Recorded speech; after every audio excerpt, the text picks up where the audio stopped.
Sa puntong ito, makakapanayam natin live si Cebu Governor Gwen Garcia. Governor, magandang hapon po. Magandang hapon, Maki. So, Governor, nabanggit niyo po na politika, kaya kayo nasuspindi, ano? Pero ito'y tinatanggi naman na ng DILG. Would you want to comment on this? Well, I guess that's expected, no? They would try to say na hindi politically motivated, but I think alam na alam yan sa taong bayan. May kasabihan tayo sa English, let's call a spade a spade. This is an old case that was filed way back 2010. Namatay na yung nag-file na complainant. Very, very flimsy yung charges.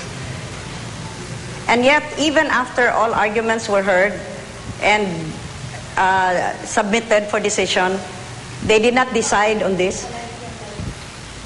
First of all, questionable na kung bakit pwede pala yung anak magpapatuloy sa kaso. Anong personality niya doon?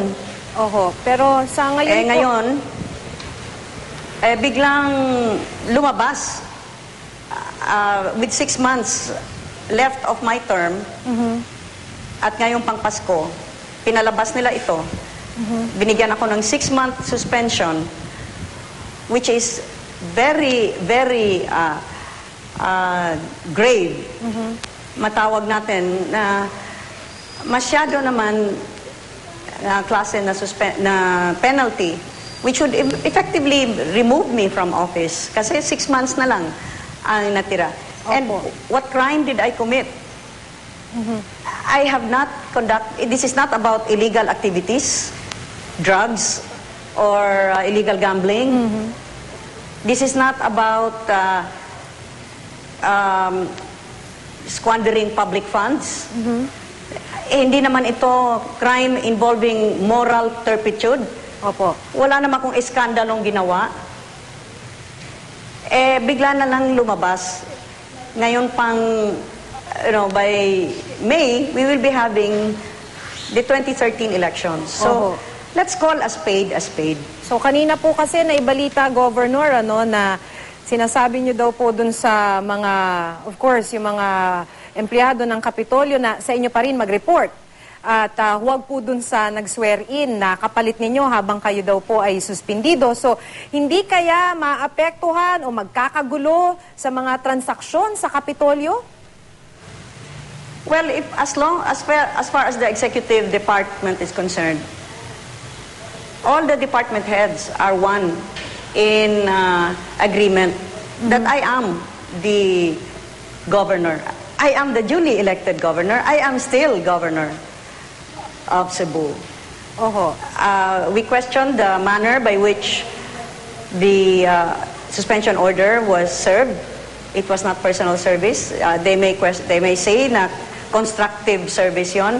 Sa atin, that was not effectively serve the suspension. I still continue to serve as governor of Cebu. But how would you, Governor, I'm sorry po, pero how would you assure the public, especially po yung mga taga Cebu City, na hindi po maaapektuhan ang mga kailangang transaksyon, lalo na po sa Kapitolyo? Yes. It's business as usual here. The department heads are in their respective departments and they are doing what they need to do.